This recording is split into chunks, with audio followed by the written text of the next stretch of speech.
তিনি ৫ই আগস্টের পরে এত অর্থ বৈভবের মালিক কিভাবে হলেন?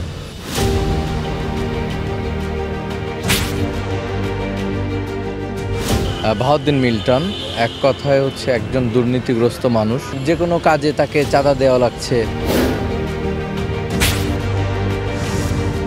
কঠিন আকারে জখম হয়েছে। আমি একবার পুরো সেন্সলেস হয়ে গেছিলাম। ওদেরকে ধরছে, কিন্তু ধরে আনলেও শুনলাম এটা নাকি ওরা মিল্টন ভাইয়ের, বাহাউদ্দিন ভূঁইয়া মিল্টন ভাইয়ের লোক। এই সারা বাংলাদেশের পুলিশ প্রশাসন কিন্তু আমাদের কথায় চলে, আমাদের টাকা দিয়ে চলে। কথা বলছেন নাই?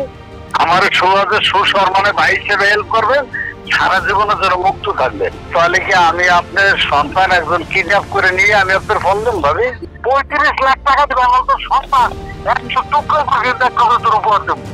আমি তোর বারবার রিকোয়েস্ট করতেছি, তুই আমার বলতে পারো ভাই এইটা দিব।